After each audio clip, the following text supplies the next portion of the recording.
Et on va passer donc au premier point.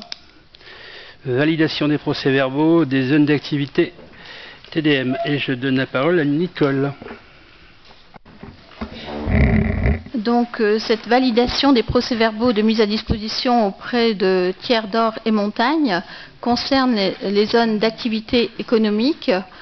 Comme nous en avons déjà parlé au conseil municipal, donc cette compétence a été transférée à la communauté de communes en fonction de la loi NOTRe, la nouvelle organisation territoriale de la République. Donc en fait, afin de coordonner ces transferts de compétences, on a obligation de dresser un procès-verbal pour ces transferts de compétences. Donc c'est un procès-verbal de mise à disposition auprès de TDM, donc des zones d'activité économique. Donc en fait, ces procès-verbaux vous ont été remis donc, lors de la commission. J'avoue que ceux qui vous ont été remis, je n'avais pas eu le temps de les lire, hein. Donc ils ont été complétés un peu par les services, parce qu'il y avait besoin de les compléter. Donc l'article important sur ces mises à disposition des zones économiques à TDM, donc nous avons plusieurs zones, hein. Nous avons la zone du Breuil, la zone des Molles, de Geoffroy, de la Varenne et de Felay. Donc ça nous fait 5 zones économiques qui sont transférées. Donc l'important dans ce procès-verbal, c'est l'article 10. L'article 10 qui recense les demandes de la ville à la communauté de communes et qui met des remarques également. Donc il y a des points qui seront ultérieurement validés avec TDM. Par exemple, pour vous donner un exemple, hein, puisque les zones économiques ont été transférées à la communauté de communes et la commission locale d'évaluation des charges transférées s'est réunie là-dessus. Mais on sera certainement obligé de se réunir à nouveau pour ça, parce qu'il y a quelques modifications à la marge. Par exemple, pour la zone de Geoffroy, on aurait 100 mètres de voirie en plus. Parce que, en fait, on va demander à TDM, pour des raisons pratiques, que la rue Adrien-Leguet, pour la zone de Geoffroy, soit prolongée jusqu'à l'avenue Général de Gaulle. Parce que sinon, il y aura une partie de la rue Adrien-Leguet qui sera TDM et une partie qui sera commune. Donc pour des raisons pratiques, on va proposer qu'on ait 100 mètres qui soient transférés à TDM. Voilà. On a la même chose pour la zone de la Varenne. Par exemple, la zone de la Varenne, donc c'est la zone de Carrefour, hein, et la zone de Carrefour, elle n'est pas très loin de la zone de Geoffroy. Et entre les deux, vous avez la rue Torpilleur-Sirocco. Et cette rue Torpilleur-Sirocco, donc il y aura une partie qui sera à la communauté de communes, du côté donc de Geoffroy. Du côté de la zone de la Varenne, il y aura une autre partie qui sera également en TDM. Et au milieu, ça resterait à la commune. Donc nous faisons une proposition pour que ça passe également à TDM.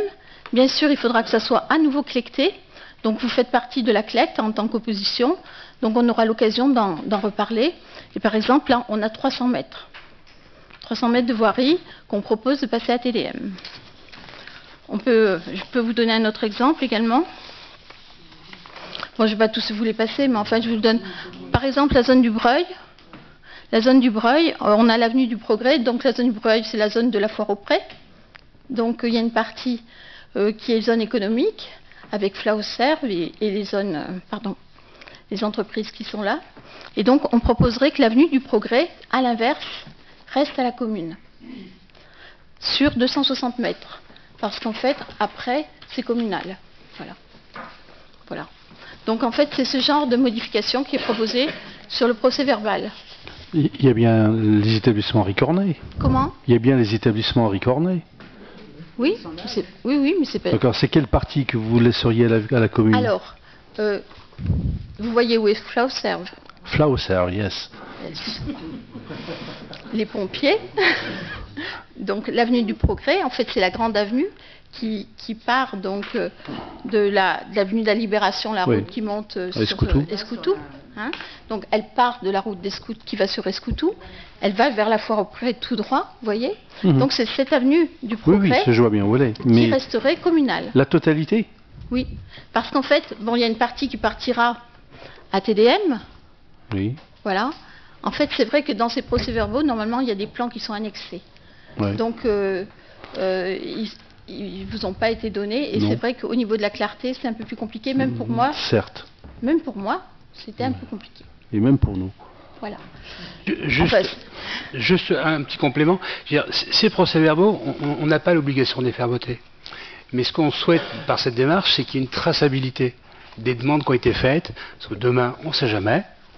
Voilà. C'est vraiment pour acter officiellement les demandes qui ont été faites par la ville et vice-versa les demandes qui ont été faites par TDM. Que demain, si on veut, on a collecté, on a fait ça. On a tous les numéros de parcelles, on a tout. Et ce document-là, le procès-verbal, on n'est pas obligé de le passer en conseil minute. Mais vaut mieux acter les choses, voilà, qui est traçabilité pour demain. On ne sait jamais. Donc, toutes les demandes dans les deux sens, quoi. Et l'état des biens également. Voilà. Et en fait, ça sera acté. Donc, ça sera voté également avec la communauté de communes. Voilà. Et on repassera en collecte pour les petites modifications que je vous ai indiquées. Voilà. Voilà. Oui. Si vous voulez, sur le principe du transfert des zones d'activité à l'intercommunalité, dans la mesure où la loi NOTRe, comme vous avez dit, de la République, a été votée, voilà, il faut y passer, même si on pense que, pour les zones d'activité, c'est encore autre chose. Mais si on pensait au départ que c'était pas forcément une bonne chose de globaliser aussi grand autant de choses. Bon. On n'a pas le choix, en fait, c'est la loi NOTRe. Oui, je sais. Mais là, si vous voulez, ces réserves, alors donc, hormis le fait que moi j'en ai eu connaissance tout à l'heure parce qu'on m'a donné des documents, vous avez même dit que ces documents entre la commission et maintenant, ils ont été amendés et changés. Oui. C'est ce que vous avez dit, en fait, c'est ce que j'ai compris. Et qu'en plus, il y a des croquis qu'on n'a pas. Si vous voulez, on est gêné pour approuver. C'est pas qu'on ne veut pas le faire, mais on s'abstiendra sur ces deux questions-là, parce que sur le principe, je ne comprends pas qu'il y ait autant de réserves. Ça veut dire que quand... Ce n'est pas des réserves. Ben si. C'est des améliorations. Ce ne sont pas des réserves. C'est pour qu'il y ait une certaine logique et qu'après qu'il y ait un meilleur fonctionnement au niveau de... Mais expliquez-moi pourquoi ça n'a pas été... de la voirie. Oui, mais expliquez-moi pourquoi ça n'a pas été transmis dès le départ, quand les premières négociations se sont faites entre chaque commune concernée, Saint-Rémy, puis Guillaume, Courpierre et Thiers, je crois principalement, oui, c'est ça, et TDM, chacun a apporté son paquet en disant voilà, moi, mes zones d'activité, c'est ça, voilà les plans, voilà les parcelles, etc. Et à ce moment-là, on aurait déjà dû y réfléchir à ces questions-là, parce que c'est quand même pas des petits morceaux, c'est pas un petit bout d'impasse qu'on a oublié et qu'il faudrait rajouter. C'est affirmer une certaine logique, et en fait, c'était fait en la logique, pourquoi elle se fait à retardement? C'est ça que je ne comprends pas. Non, mais pour le coup, Monsieur Desglans, je suis désolé, c'est vraiment des petits bouts. Hein. Ramener sur le transfert qui a été fait, sur toutes les zones, sur toute la voirie, 260 mètres, je vous dis, c'est... En fait, si on fait le total des deux, ça va s'annuler en plus. On est vraiment... Il y en a qui resteront à la commune et d'autres qui seront transférés à la communauté de communes. Donc, voilà, le travail qui a été fait en collecte, ça a été un travail, j'allais dire... colossal. Voilà. Et là, on est vraiment, on affine, on met ça sur des plans, et on est vraiment sur du détail, ramené sur le transfert des zones. C'est pas Feulet. Une fois que vous avez mis Feulet et la voirie, on n'est pas à 200 ou 300 mètres près. Et là, pour le coup, on contractualise vraiment sur des plans, mais financièrement, ça représente peanuts. C'est vraiment pour caler le truc qui ait une traçabilité. Là, c'est pas 200 mètres de voirie là, et de plus, et 100 mètres là-bas. Vous connaissez aussi bien que moi la longueur de voirie, moi je vous dirais des bêtises. Ce que je souhaiterais comprendre, oui, Madame Malochet. En imaginant, par exemple, que TDM ne soit pas d'accord sur l'avenue du Progrès ou sur je ne sais quel petit bout de route que vous voulez négocier, il faudra revoter. C'est peu probable qu'ils ne soient pas d'accord. Hein. Mais on est vraiment sur de l'administratif. On est vraiment sur de l'administratif. En fait, c'est vrai que ces transferts de compétences, il y a eu un travail colossal qui a été fait pour ces transferts de compétences. C'est tout à fait énorme. C'est un mandat, je pense que c'est un mandat, on peut le dire, qui est quand même relativement difficile du fait de cette loi NOTRe et des obligations de transfert de compétences, puisque on doit en transférer, je crois que c'est 9, et elles sont toutes listées par la loi NOTRe. Donc on a bien avancé sur ce travail. Peut-être que notre défaut, c'est d'être un peu trop perfectionniste et qu'on veut que le travail soit bien fait et qu'il n'y ait pas trop de soucis après pour l'entretien de la voirie. C'est tout ce qu'on peut nous reprocher. Donc voilà. Non, mais je reviens quand même sur les notions de mètre linéaire. Ça s'équilibre pas. Je prends simplement Varennes, c'est rajouter 190 mètres, Torpilleur-Sirocco 300 mètres, Impasse des Roseaux 130. Les impasses, c'est pas large. En fait, c'est en mètres carrés qu'il faudrait non, parler. attendez, je termine. Impasse, portion communale du Tendron, 490 mètres. Je continue, Adrien Leguet, 100 mètres. Et de l'autre côté, il y a simplement l'avenue du Progrès de 200 quelque chose. Donc ça s'équilibre pas. Mais c'est en mètres carrés qu'on devrait parler. Et puis en plus... En quoi, pardon? Non, mais je pense qu'on fait fausse route en parlant comme vous parlez. Oui, dans le sens... Enfin, je suis désolée, M. Desglon, c'est pas mon habitude, mais quand même, il faut être logique. Je pense que c'est pour des raisons pratiques d'entretien de la voirie. Non, mais ça, je conteste pas ça. C'est pas ça que je conteste. De toute façon, d'une façon ou d'une autre, c'est toujours la ville de Thiers qui paye, il faut le savoir. Même quand une compétence est transférée. C'est-à-dire que quand une compétence est transférée, vous savez qu'au niveau de l'attribution de compensation, notre attribution de compensation qui était de 5 375 100 €, puisqu'en fait l'attribution de compensation, c'était la taxe professionnelle que la collectivité, que la commune percevait. Maintenant, c'est la communauté de communes qui la perçoit, et elle nous la reverse. En fait, c'est 5 375 000 plus 1,2 million de taxes d'habitation, vous savez, qui a été transférée. Ça fait 6,5 millions. Et à chaque transfert de compétence, eh bien, on calcule combien coûtait cette compétence à la ville. Et après, eh bien, la communauté de communes va exercer cette compétence, mais en compensation, on calcule combien ça coûtait à la ville, et on diminue. Par exemple, si on dit qu'il y avait 500 000 €, par exemple, je dis n'importe quoi, hein, non, ça ne coûte pas autant, mais par exemple pour la piscine.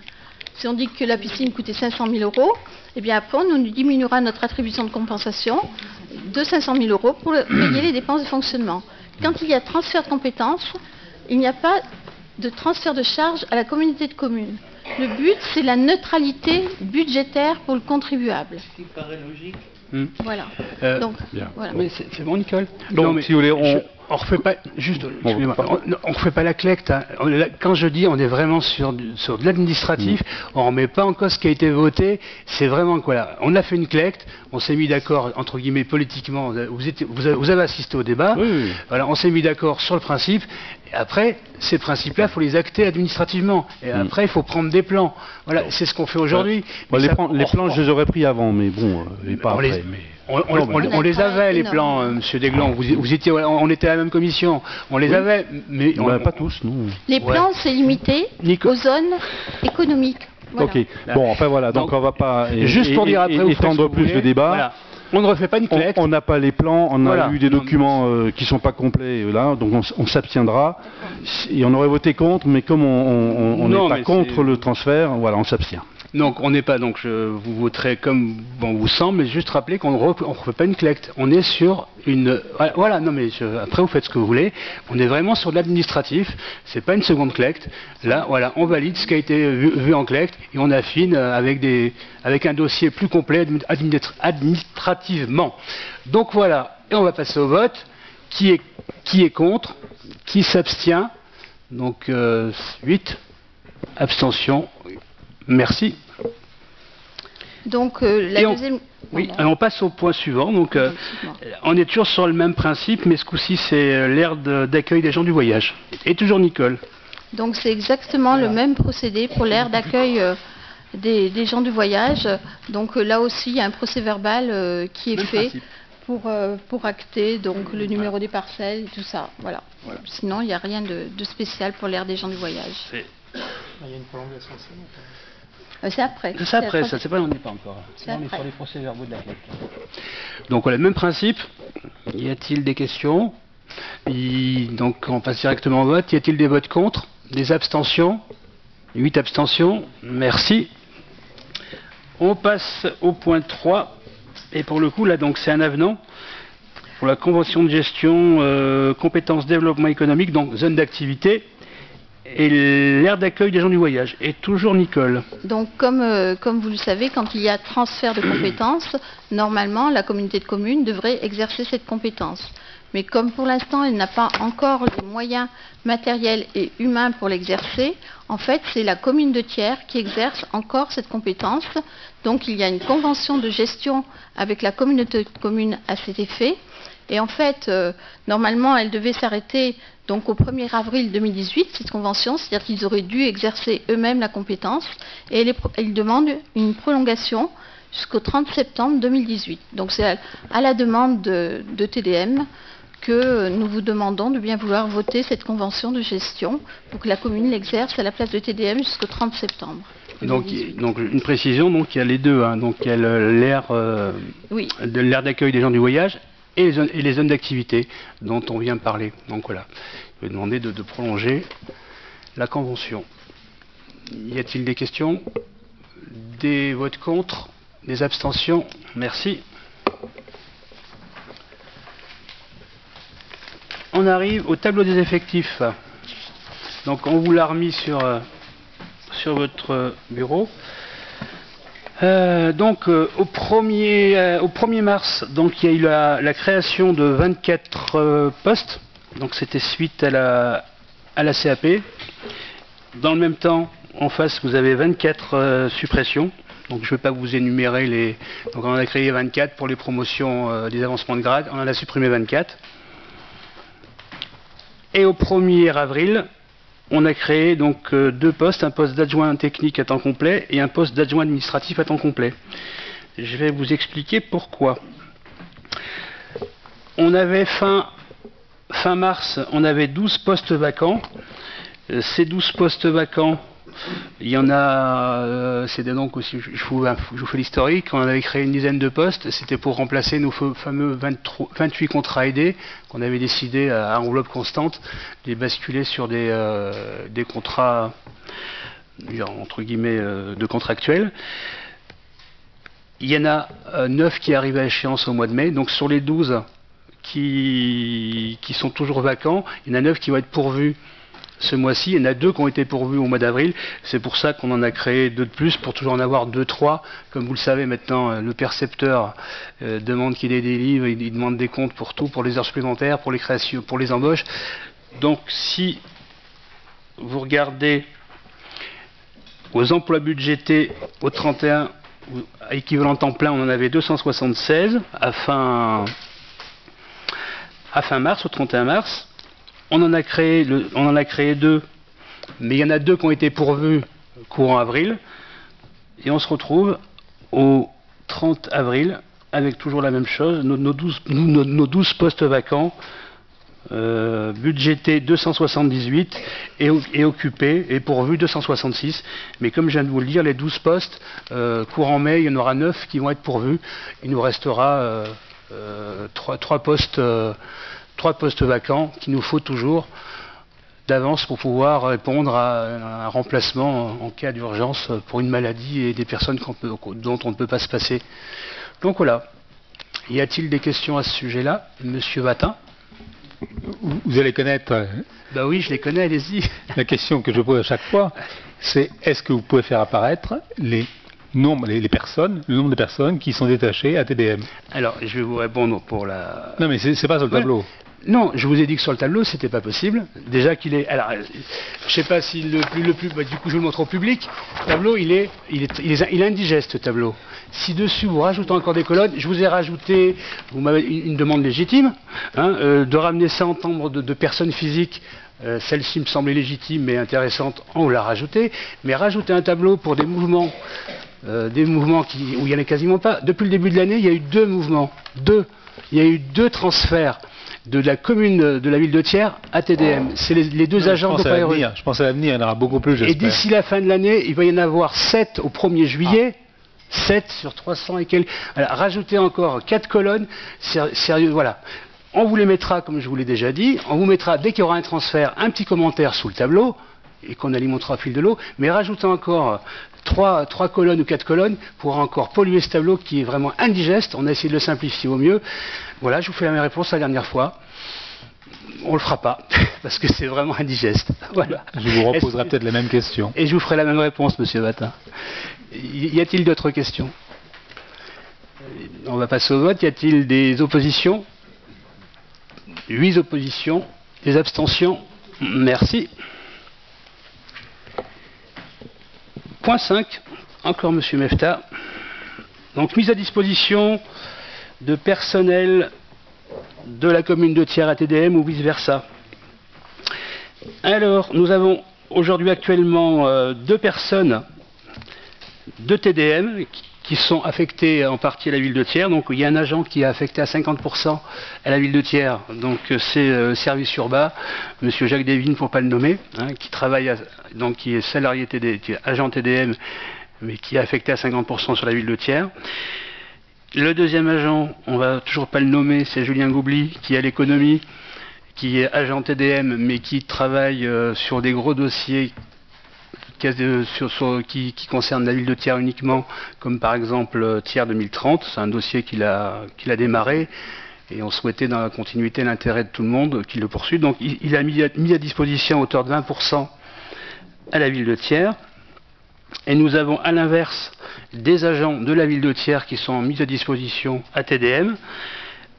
On avait notre responsable informatique, M. Thierry Gouin, qui a été initialement mis à disposition à 50% à TDM. Et il s'avère qu'en ce moment, il y a beaucoup de boulot au niveau de l'informatique de TDM, donc on a décidé de le mettre à disposition à hauteur de 60%. Il intervient un peu plus sur TDM que sur la ville de Thiers. Et c'est le même cas pour monsieur Mallet, donc qui, dans un premier temps, était affecté à 20% sur TDM pour suivre le dossier piscine.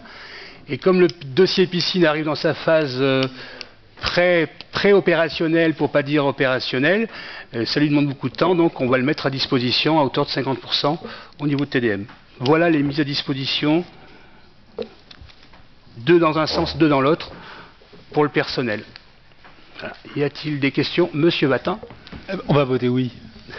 Pardon? On va voter oui. Waouh! Mais on regrette que ça ne soit pas marqué.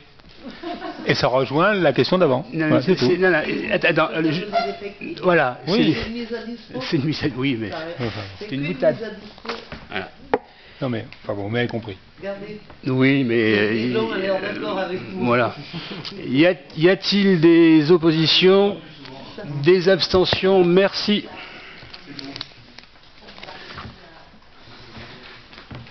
Ensuite, on passe au point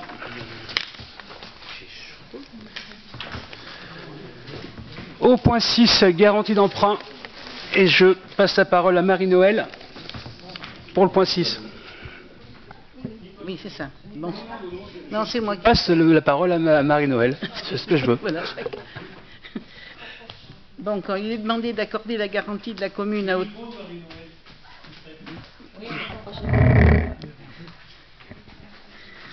Alors, dans le cadre de cette garantie d'emprunt, il est demandé d'accorder la garantie de la commune à hauteur de 50% pour l'emprunt d'un montant de 180 000 euros, d'une durée de 40 ans, au taux de 1,35, souscrit par Habitat et Humanisme auprès de la Caisse des dépôts et consignations, afin de financer la réhabilitation de 6 logements sociaux au 61 rue de la Fraternité. Bon, donc Habitat Humanisme a donc acheté cet immeuble qui est à l'entrée du Petit Châtelet, oui c'est ça. Donc ils l'ont réhabilité et ils ont fait 6 logements sociaux qui vont être mis en service, c'est terminé, qui vont être mis en service à la fin de ce mois. Voilà. Donc le conseil départemental a aussi accordé sa garantie à hauteur de 50%. Voilà. Donc il est proposé au conseil municipal d'accorder la garantie de la commune à hauteur de 50%, soit pour un montant de 90 000 euros, pour aider à financer la réhabilitation de 6 logements sociaux et d'autoriser le maire à signer tout document y afférent. Voilà. Y a-t-il des questions? À la fin du mois. Oui, oui. Donc s'il n'y a pas de questions, on va passer directement au vote. Y a-t-il des oppositions? Des abstentions? Merci.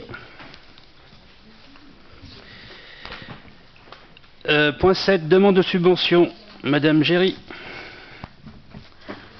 Alors, c'est une demande de subvention, c'est une dotation de soutien à l'investissement local, DSIL. Donc ça passe par le contrat de ruralité, il passe par Tiers d'Or et Montagne, et désormais la commune peut présenter des opérations d'investissement inscrites au budget. Donc il est proposé de solliciter une subvention dans ce cadre de la DSIL, une subvention la plus élevée possible. En principe, c'est autour de 25%. Hein. C'est une subvention qui est accordée par l'État. Et pour les dossiers, donc, nous demandons cette subvention pour la rénovation de la salle Galilée à Espace et pour la rénovation partielle et la mise aux normes de l'accessibilité du musée de la coutellerie. Voilà. Y a-t-il des questions? Oui, juste une remarque sur le rapport de ruralité entre espace, etc. Et la ruralité, c'est un peu bizarre, quoi. Mais bon, c'est des appellations. Voilà, on va dire ça. Donc voilà.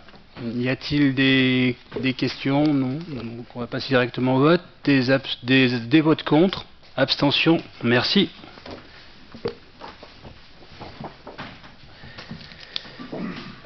Cadre de vie, Madame Bonnard, acquisition de la parcelle 22 rue des Docteurs Lachamp. Rue Docteur Lachamp, ouais. Donc il y avait donc les propriétaires cèdent pour 1 euro symbolique la maison 6, 22 rue Docteur Lachamp. Elle est située à l'angle avec la rue de Lorraine. L'intérêt de cet immeuble est qu'il comporte un logement à rénover et la possibilité de revendre du bien à un investisseur. Voilà. Donc c'est une succession d'une dizaine de personnes et bon, c'est une indivision. Les cohéritiers ne souhaitaient pas débarrasser la maison, s'occuper de la vente, et il a été constaté que le bâtiment était en bon état, donc la ville a décidé d'accepter la vente, l'achat donc à 1 euro symbolique. Oui, Madame Bonnard. Cette maison, donc, comme on l'a dit, en préparation de conseil, est en vente depuis presque 3 ans maintenant sur différentes formules d'annonceurs. Je pense que ces personnes, peut-être même dans une indivision importante, auraient pu s'adresser à des bailleurs privés, nous en avons un tiers, ou peut-être des bailleurs type Office ou Verne Habitat, pour ne pas les citer. Ils l'ont peut-être fait. Peut-être qu'ils l'ont fait. Maintenant, vous, quelles sont vos armes et vos arguments? Vous allez racheter la maison, certes à l'euro symbolique, qui est plutôt en bon état, pour la remettre en vente dans le circuit. Oui. Donc, quels sont vos arguments aujourd'hui? Comment allez-vous travailler pour la remettre en vente? Avez-vous déjà des acheteurs potentiels? Écoutez, au service, effectivement, il y a des investisseurs qui semblent intéressés. C'est la raison pour laquelle on a fait cette action d'acheter pour l'euro symbolique, puisque c'est une maison qui est en bon état. Le fait qu'il y ait un appartement, s'il n'y avait pas eu un appartement qui pouvait intéresser quelqu'un, on n'aurait pas fait. C'est ça surtout qui a permis... Ce que je veux dire, bon, vous l'apprenez, mais n'aurait-il pas été peut-être plus judicieux simplement de mettre en contact ces bailleurs directement avec les propriétaires? Apparemment, je vous dis, il y a 10 personnes qui sont concernées, et je pense que c'est peut-être là où est la difficulté, c'est que les 10 personnes soient d'accord, et je crois que c'est ça qui les a arrêtés. Si les 10 personnes sont d'accord pour vendre à la ville à 1 euro, elles seront bien d'accord pour vendre un peu plus à un investisseur. Je ne sais pas. Ça me paraît d'une... Oui, c'est ça. Mais si la maison ne s'est pas vendue pendant 3 ans, comment la ville va la vendre? Non mais, au-delà de ça... Ah mais ça c'est un autre problème, ça. Oui. Voilà. C'est un autre problème. Sur les bras, elle tombera en ruine et voilà, on connaît la suite. Justement, c'est ce que je voulais... C'est ce que la ville va éviter de faire. S'il vous plaît, pas tous à la fois. Justement, voilà, elle est en bon état. Généralement, nous, on intervient quand? Malheureusement, on ne peut intervenir que lorsqu'il y a péril. C'est trop tard. Au moins... En plus, elle est juste. Si en plus on peut la vendre avant, ça sera encore mieux. Mais au pire, j'allais dire, il n'y a aucun risque pour la collectivité. On anticipe. Quand on n'est pas chez nous, on peut rien faire. Il y a une fuite au toit, on laisse faire et on intervient malheureusement quand c'est trop tard, quand tout s'écroule. Donc là, sur le coup, qui est acquéreur ou pas, la question se voilà. Est-ce que vous pouvez nous donner le nombre d'immeubles que détient la ville. La ville, j'ai posé la question en commission. Oui, Marie-Noël vous a répondu, elle a dû vous dire 72. Exactement. De mémoire. Et quelle est la tendance? Je crois que Marie-Noël, je crois qu'elle avait répondu, ouais, je ne veux pas répondre à sa place, mais ça n'a pas trop bougé. Hein. Enfin, moi, j'ai pas posé la question. Moi, je sais une chose, c'est que depuis que je suis dans ce conseil, j'ai vu au moins plusieurs fois des achats, entre autres, attendez, entre autres, les éclaireurs de France qui avaient vendu, et je ne sais pas ce qui s'est passé avec. On a un bâtiment en plus qui va coûter de l'argent et qui ne sert à rien. Moi, je suis contre par principe que la ville acquiert un immeuble alors qu'il y a potentiellement un moyen de faire payer les travaux et le reste par des privés. Et là, c'est vous qui prenez le risque, c'est pas les privés. Et je trouve personnellement qu'on fait une erreur. Oui, c'est tout. Non. Quand on fait, Autant quand le prix, j'allais dire, c'est une grosse dépense. Je peux entendre, hein, je partage pas totalement, mais je peux entendre votre remarque. Mais autant à ce prix-là, et prévenir. Voilà, non, mais ici c'est un prix, c'est 1 euro. Et surtout prévenir un péril qui pourrait arriver dans 3, 4, 5 ans, on ne sait pas. Et on a plein d'exemples autour de nous. À ce prix-là, franchement, sur ce coup-là, si vous avez un acquéreur potentiel, ou des acquéreurs, faites le même jour et l'achat à 1 euro symbolique et la vente. Mais là, vous déconnectez les deux. Ça veut dire que vous allez avoir pendant quelques mois, voire quelques années, avec des travaux de maintien et un risque de ne pas le revendre. C'est tout. Risque très très minime. Voilà, mais oui, voilà. On peut débattre ça pendant une heure. Vous voulez qu'on en reparle dans d'autres conseils et qu'on s'en rappelle? Je sais pas si... Pardon? Non, mais on vous reposera la question. Oui, vous la reposerez, mais pour revenir sur les achats, s'il y en a eu 2 ou 3... Peut-être que vous aurez une agréable surprise. Mais je la sens mal, la surprise. Mais déjà, il faut être propriétaire pour pouvoir la revendre. Donc là, on l'achète à l'euro symbolique et puis après, oui, écoutez, Monsieur Deglon, vous pouvez le faire le même jour ou le lendemain. Vous pouvez le faire le même jour ou le lendemain. Oui, vous pouvez très bien le faire le lendemain. Mais bon. Et là, vous êtes... C'est bon, Monsieur Deglon? Oui, moi je voudrais rajouter un peu quelque chose sur ce sujet. C'est vrai que des acquisitions d'immeubles, on en a acheté énormément. Pas beaucoup. Vrai. Non, mais dans le passé, je veux dire. Dans le passé, oui, mais c'est certainement. Mais dans la mesure où ça s'inscrivait dans un programme d'ensemble et où il y avait une cohérence indispensable. C'est-à-dire qu'on ne pouvait pas avoir sur 4 immeubles de suite, en avoir un au milieu qui allait s'abîmer. Donc là, c'est vrai que ce qui est regrettable, c'est que bon, il n'y a pas les programmes d'ensemble sur cette rue ont été terminés, enfin en tout cas en bas, enfin ça s'est jamais terminé bien sûr, mais globalement les gros chantiers ont été faits. Aujourd'hui, c'est un immeuble un peu isolé. Alors c'est vrai qu'un euro, on se dit oh ben c'est ben pas grand chose, donc on peut bien l'acheter. On le revendra toujours 4 000 euros, 6 000 euros, 10 000 euros. Bon, mais le problème c'est que ça se fait pas si facilement que ça, hein, parce que les acquéreurs, si eux ne l'ont pas trouvé, alors c'est vrai qu'ils s'entendaient peut-être pas au moment l'an dernier ou je sais pas, et que peut-être maintenant ils sont d'accord. Mais voilà, je pense que on en a tellement déjà à gérer, à entretenir, que sans mettre en plus sur les pattes, alors qu'il n'y a pas un programme immédiat de proximité qui est en cause, on pense qu'il vaut mieux des fois laisser faire un peu le privé entre eux, ils se débrouillent, ils se secouent un petit peu aussi, ça fait pas de mal, et puis nous on s'occupe de nos affaires et on en a bien beaucoup à gérer, voilà, donc c'est pour ça on votera plutôt contre ce projet-là aujourd'hui. Donc on va faire les fous, nous on va prendre des risques, voilà. Y a-t-il d'autres remarques ou d'autres questions? Moi, je oui, Madame Malochet. Une remarque complémentaire. Oui, allez-y. Je vois bien des acquisitions, effectivement, mais pas. Oui, non, mais. Je vois bien des acquisitions, mais par contre, on voit pas souvent des ventes. Ah, il y en a eu récemment quand même. Vous n'avez pas vu notamment le programme Jeanne d'Arc, pardon. Ah bah oui, Jeanne d'Arc, oui, d'accord, oui, d'accord. Non, mais avec des années de retard. Oui, d'accord. Des années de retard. Oui, non, mais. C'est quand même. Elle mijotait sur le coin du fourneau depuis des années. Oui. Il y a beaucoup. Non, attendez. Non, on va pas rentrer dans ce débat-là, parce que alors là, sinon, hein, on le fera peut-être à la fin si on veut se faire plaisir, mais il ne faut. Non. Non. Ici, ouais. Non. Hein, si. Oui, mais ça savez, entre les projets. Vous avez été vendeur. Il faut aussi trouver l'argent, parce que c'était pas un euro symbolique, et il a fallu que... Des projets, c'est très facile d'en avoir plein la tête, mais les finaliser, c'est une autre histoire.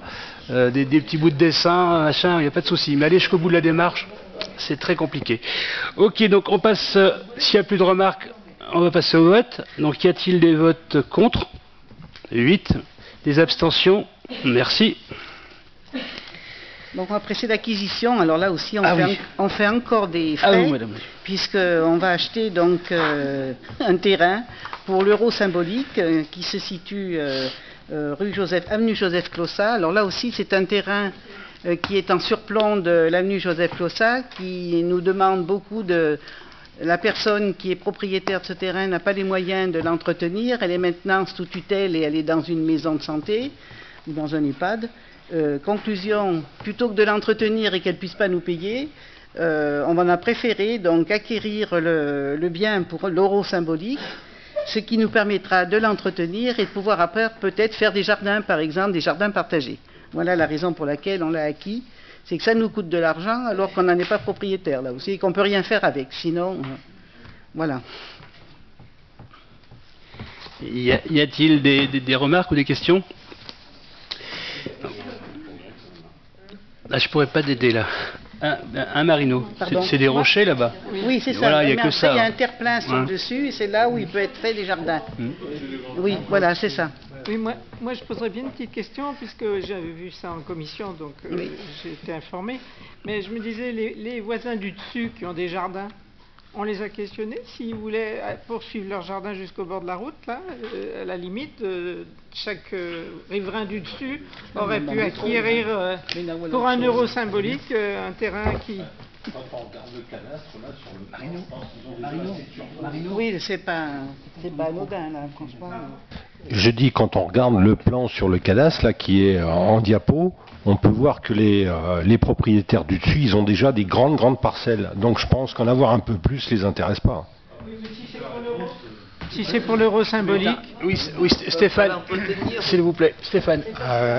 Il y a tout un programme de jardin partagé qui a pour volonté justement de mettre en œuvre un certain nombre d'actions avec l'ensemble des populations qui vivent sur ces secteurs. Donc vous avez peut-être vu qu'a été lancé un jardin partagé près de la foire, et l'idée c'est d'utiliser, on a voté au tout début de séance justement le programme Cœur de Ville, qui est une possibilité d'utiliser des parties, on va dire, inutilisées de la ville, et avec l'aide par exemple d'un CERFAC, de pouvoir mettre en valeur des parties de la ville qui sont actuellement dans un état un peu dégradé et les mettre en valeur pour l'ensemble de la ville. C'est-à-dire que ce n'est pas simplement une idée d'acheter un jardin, c'est véritablement de mettre en valeur la ville et qu'elle soit au service de tous. Donc créer d'une certaine manière des communs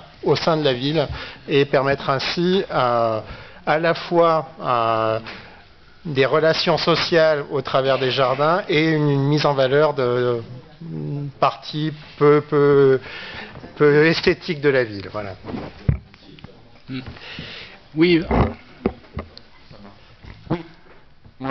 Explication, c'est vrai que si nous l'avions eu cette explication, peut-être que notre vote aurait été différent ou nous l'aurions dirigé différemment.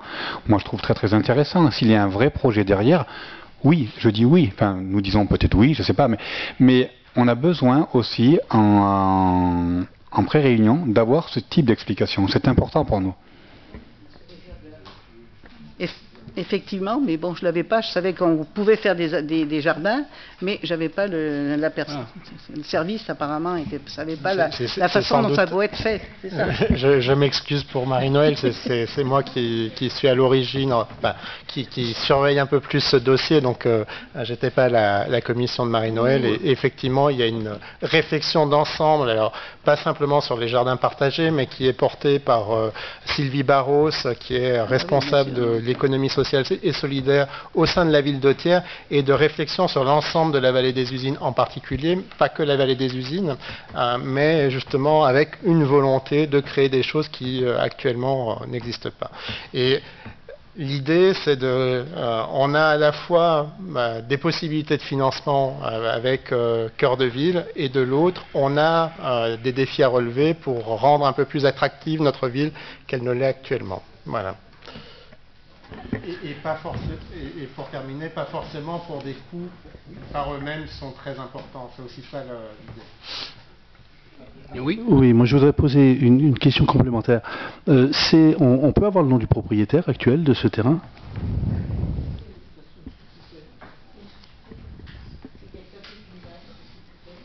Oui. Non mais la dame, je parle pas de la dame moi, qui est la tutelle, mais le propriétaire. Ah bah c'est quand même essentiel ça. Hein.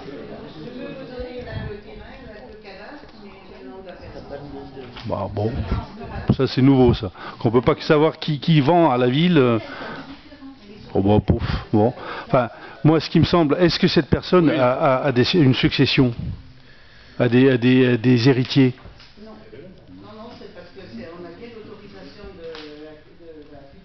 Non, c'est pas ça ma question. Est-ce qu'il y a des héritiers? Parce que moi, non mais cette parcelle, moi je crois que je la connais bien. Ouais. C'est un cadeau empoisonné, un gros cadeau empoisonné. Et pourquoi? Voilà. Ah. Voilà. Parce qu'il y a la falaise, si vous voulez. C'est la falaise. Oui, Monsieur Marot. Non mais sur le territoire de la ville, il y a peu d'endroits où il y a des falaises qui sont équipables pour faire des sites d'escalade pour les enfants. Si vous trouvez un bout de falaise là-dedans équipable, il faut que ça fasse au moins 10 mètres, hein, si on s'ennuie. Je vous amène l'argent par la Fédération française de la montagne pour l'équiper et pour y amener les enfants. Il n'y a pas de problème. Oui, mais justement, il y a deux. J'ai un peu regardé ce coin-là parce que je lorgne les rochers.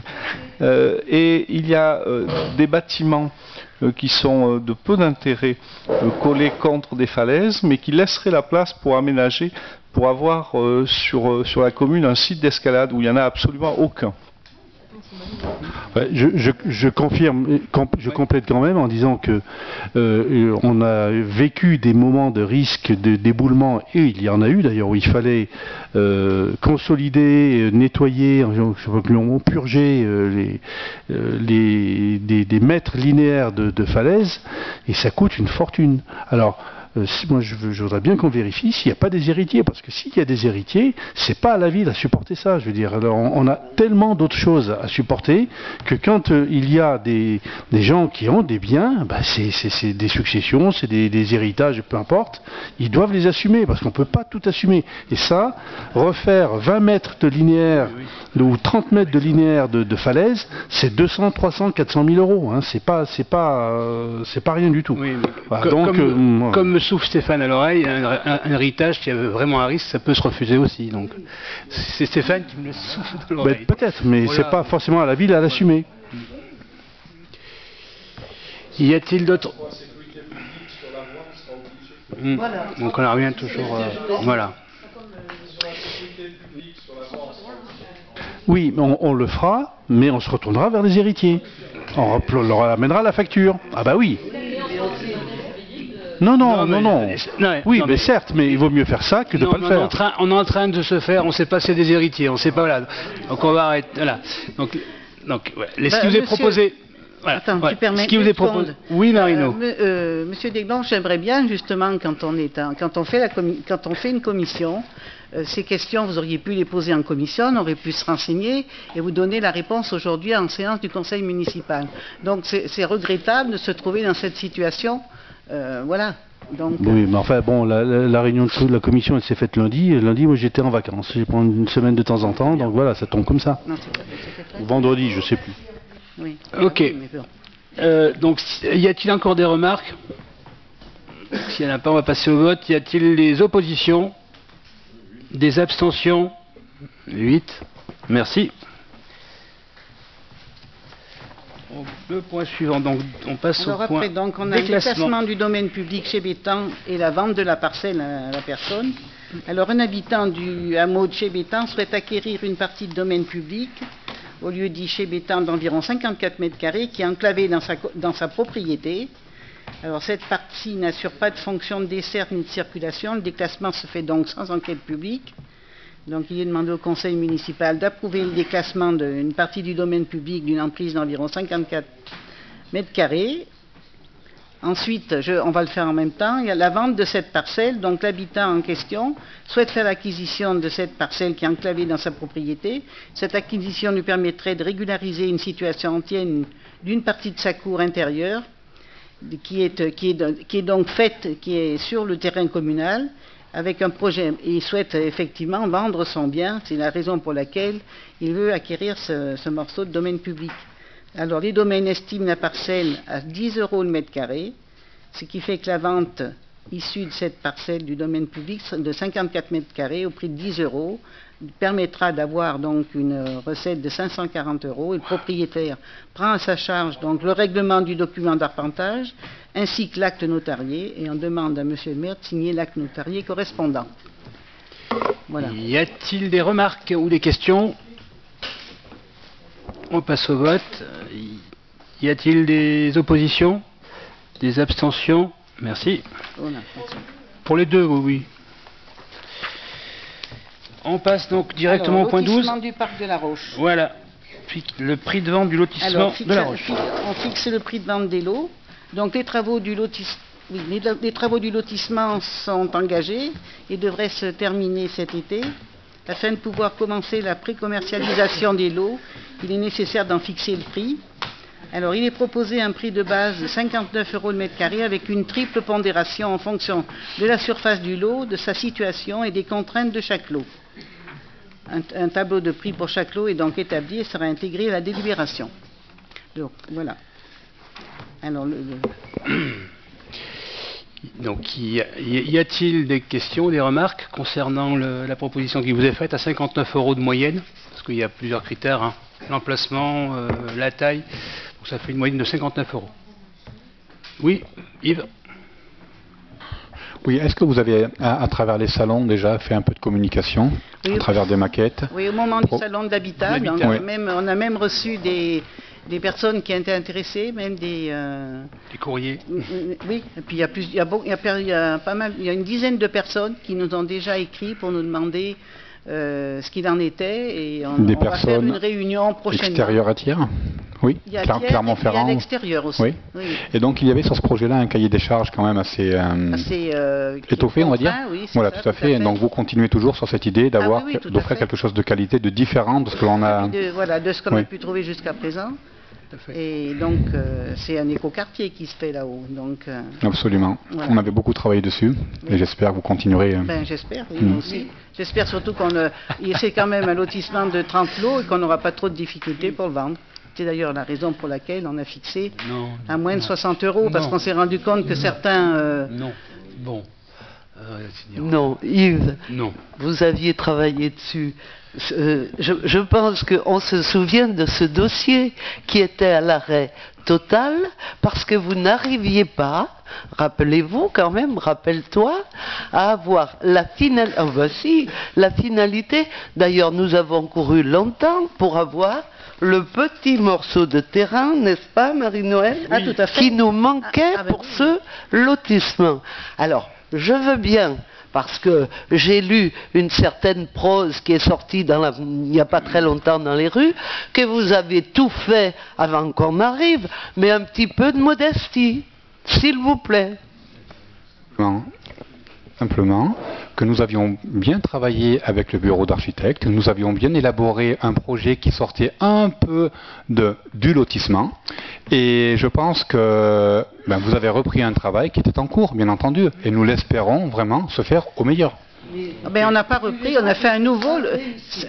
mais il y a surtout une chose, c'est que c'est parce que vous aviez entrepris qui a été repris. On a pris le terrain tel qu'il est et on a fait notre projet. C'est pas celui que vous aviez soi-disant fait qu'on a repris. C'est pas ça du tout. Ah non. Ah non. Le cahier des charges n'est pas du tout le même. Excusez-moi. Oui. On ne va pas rentrer dans cette polémique, mais le cahier des charges n'est pas du tout le même. Qu'est-ce qui a changé? Écoutez, moi quand j'ai pris le dossier, il était vierge. Puisqu'on n'avait même pas les terrains qui nous permettaient de faire ce qu'on voulait faire. Il manquait le petit bout en bas à droite. Non, mais c'est le petit bout qui permettait un accès. Mais c'est vrai, ça. C'est vrai. Il y avait une négociation qui patinait. Très difficile. Mais tout le reste était fait. Allez, c'est pas grave. C'est pas grave. Non. Non, Moi, non, personnellement, juste j'étais pas là. une petite précision. J'étais pas là à l'époque. Ouais. À 59 € le mètre carré, est-ce que cela couvre les frais? Non. Non, ça ne couvre pas les frais. Non. Et donc il y a un déficit de combien? Il y a un déficit de 160 000 euros. 160 000 euros. Et donc c'est un peu ça qu'il faudrait qu'on vote entre nous. L'important, c'est le déficit. Voilà, non, c'est mais ça. juste vous rappeler, Mais- Monsieur Vatin, que Non, parce que vous dans nous présentez un l'idéal. projet, mais vous ne nous dites pas qu'avec ça, on va en déficit. Mais- L'important, c'est de Non, voter mais- les deux, alors. Mais vous voulez des précisions. Alors, juste rappeler ce que c'est qu'un lotissement. La base du lotissement, pourquoi on fait un lotissement? C'est pour attirer des habitants. Un lotissement, bien sûr, qui est porté par une collectivité, elle n'est pas là pour faire de l'argent. Elle est là pour redynamiser le territoire et ramener des habitants. Et c'est très rare, ça arrive, hein, qu'un lotissement s'équilibre. Mais il est très souvent, on en a vu par le passé, qui sont en déséquilibre. Et la collectivité amène ça, on n'appelle pas ça un déficit. Dans une collectivité, c'est une subvention. Mais ça arrive, tant que ce n'est pas des chiffres énormes, ça arrive et c'est la norme, je veux dire, partout. Et heureusement que les collectivités ne sont pas là pour faire de l'argent. Voilà. Oui, Monsieur Desglons. Oui. Simplement, je suis d'accord avec vous qu'un projet de lotissement, quel qu'il soit, n'est pas forcément à l'équilibre. Après, c'est un choix politique de faire. On va faire ici, ça coûte un peu plus cher parce qu'il y a des aménagements un peu plus lourds, etc. Il y a un déficit. Moi, ça ne me choque pas. Le déficit, simplement, je pense que ce que veut dire Hugues Vatin, c'est que c'est bien de l'annoncer, c'est tout. On ne va pas non plus en faire une banderole et le répéter pendant des réunions. Mais au moment où se prend cette décision de mettre le prix juste en dessous de 60, et moi je pense que c'est une bonne idée, de dire, ben voilà, il y a à côté de ça, en face, il y a 170 000 ou 160 000 euros de déficit. Voilà, on le sait, on l'assume. Après, on passe à autre chose. Non, mais j'ai pas dit qu'on n'assumait pas. On assume, je suis désolé. On était en train d'en parler, j'en ai parlé là aussi en commission, donc c'est des choses qui... Très bien, non mais voilà. Bon, et puis quels que soient les lotissements qui ont été faits, c'est difficile de tomber à l'équilibre, hein, donc... Hop, ça marche pas. Oui. Oui, je suis d'accord avec ce qui vient d'être dit. Ce qui me paraît normal, c'est que l'on vote 59 € au mètre carré, sachant que cela va entraîner un déficit de 175 170 000 euros. C'est tout. Mais comme cette partie-là n'était pas dite, je suis content de l'entendre maintenant. Mais je suis d'accord, qu'on gagne ou qu'on perde, mais ces pratiques-là, c'est politique. Je veux bien entendre. Monsieur Vatin, vous n'étiez pas là sur la précédente mandature, ok. Mais par contre, je ne peux pas entendre Monsieur Desglons. Il a fait des lotissements, et le dernier de 2011 avec un déficit de mémoire à 130 000 euros, il nous l'a jamais annoncé en conseil. On a voté le prix. Et pour toute zone d'activité, elles sont toutes généralement déficitaires. C'est pas déficitaire à l'instant T, mais derrière ça vous rapporte du foncier. Donc à aucun moment dans votre communication, j'ai siégé quand même 6 ans à votre place, vous nous avez jamais annoncé le déficit. On le retrouve dans le budget. Ok, au moment du budget, on a une présentation du budget annexe de chaque lotissement, et là, effectivement, on le voit. Mais en conseil municipal, faire voter un prix et derrière annoncer le déficit, faut arrêter un moment, faut être un peu sérieux. On le fait pas sur les zones d'activité, on le fait, tous les équipements portés par les collectivités, ça ne se fait pas, parce qu'il y a derrière des subventions, et puis on n'est pas là pour faire de l'argent. Donc, 160 000 euros sur un lotissement où il y a 30 lots d'une qualité telle qu'il va être, j'espère qu'on va aller, qu'il sera aussi beau qu'on l'espère. C'est malheureux de dire que c'est rien, 160 000 euros, c'est quelque chose. Mais à un moment, il faut ramener... Mais on n'a pas dit le contraire. Pendant des heures, se balancer les trucs à la on n'a pas dit le contraire. Non, mais c'est juste pour M. Vatin. On n'a pas dit le contraire. Voilà. Moi, ça ne me choque pas. Voilà, ça me choque pas. Simplement, c'était dans le débat qu'il y en a qui ne le savaient pas. Il y en a qui n'étaient pas au courant de ce montant. Mais on va pas à chaque fois voter un prix. Non, mais... ça coûte tant. Ah ben bon, c'est...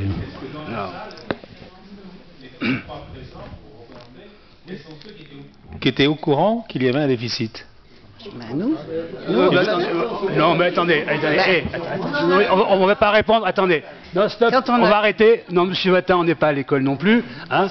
Ok, donc on va passer donc si vous avez des choses intéressantes à dire, on veut bien vous entendre, mais là, non, on va peut-être arrêter un petit peu la récré est terminée. Donc Marino, s'il te plaît, continue. Oui, monsieur, Je veux dire quelque chose quand même. Attendez, vous donnez la parole, Madame Bell, s'il vous plaît. Marie-Noël. Est-ce que, justement, puisqu'on est en train de discuter de ce que peut nous coûter un lotissement, est-ce que vous voulez, par exemple, parce que moi je ne le savais pas parce que je n'étais pas élu, est-ce que je peux dire combien la subvention a été la subvention de la ville pour le lotissement des Astiers qui s'est terminé en 2011? Bon, 126 000 €. Donc, et il y avait 33 lots, donc c'est à peu près la même chose. Donc vous voyez bien que c'est des choses qui arrivent, parce qu'on ne sait pas, au moment où on fixe le prix du mètre carré, si, bon, on suppose qu'on va avoir ça, maintenant peut-être que ça ne se produira pas, ou peut-être que ça sera autre chose, mais bon. Et il faut se dire aussi que c'est pas ça le souci là tout de suite. C'est de fixer le prix et qu'on puisse le vendre. Par contre, Madame Bonnard, renseignez-vous auprès du service d'urbanisme, demandez-leur à quel état d'avancement était le dossier de La Roche en 2014. Oui, certes, il manquait le bout de terrain, ça c'est vrai, voilà, mais tout le reste était avancé avec l'office, c'est l'office d'ailleurs qu'on avait pris comme voilà, donc c'est eux qui avaient fait l'ensemble du projet, un architecte qui avait fait Bertigna, etc., qui est du côté d'Ambert, je ne sais plus exactement, voilà, et c'était quasiment abouti, mais c'est pas un reproche, c'est simplement une constatation, voilà, c'est tout, pour rectifier. Au moment où ils nous l'ont présenté, ils ne nous ont pas dit que c'était quelque chose qui avait été fait avec l'ancienne municipalité. Après, moi je vous dis, je suis élu depuis avril 2014, donc... Madame Bell. Moi, simplement, Monsieur Mefta, ce que je voudrais vous dire, certes, une collectivité n'est pas là pour gagner de l'argent, mais évitez quand même de trop en perdre, dans l'intérêt des tiers. Non, mais rassurez-vous, Madame Bell, on n'en perd pas. Et juste, je l'ai dit tout à l'heure, mais je le rappelle encore, si vous l'avez pas, si ça vous a échappé, les lotissements derrière, il y a du foncier qui va rentrer. Donc, à moyen et long terme, le fameux déficit, qui pour moi n'en est pas un, c'est un investissement, il sera remboursé largement, et je ne parle pas voilà, si on a des nouveaux habitants, l'économie, les consommations induites, on va pas faire des cours. Voilà, c'est un investissement, c'est pas un déficit. Sur un lotissement, une zone d'activité, c'est pas du déficit, c'est de l'investissement. Voilà, on va passer au vote, sinon on pourrait y passer des heures. Y a-t-il des oppositions contre ce tarif à 59 € et on ne votera pas sur l'investissement de 160 000 €? Y a-t-il des votes